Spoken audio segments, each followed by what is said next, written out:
দেবীর ৫১টি সতীপীঠের মধ্যে অন্যতম তারাপীঠ সম্পর্কে কে না জানে।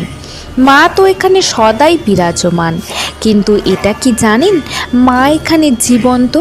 রাতের অন্ধকারে শ্মশানে দেওয়া আহুতি থেকে অনেক সময় একটি বালিকাকে উঠে আসতে দেখা গেছে এবং এখানকার পুরোহিতরা এবং ত্রান্তিকদের মতে শনি এবং মঙ্গলবার হয় এখানে বিশেষ ধরনের যজ্ঞ এবং দেওয়া হয় বিশেষ আহুতি।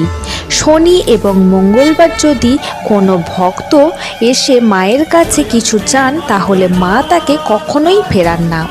শুধু তাই নয়, রাতের অন্ধকারে এই মন্দিরের মহাশ্মশানে নেমে আসে এক অপূর্ব আলোকিত সৌন্দর্য, যা দেখলে আপনাদের চোখ জুড়িয়ে যাবে।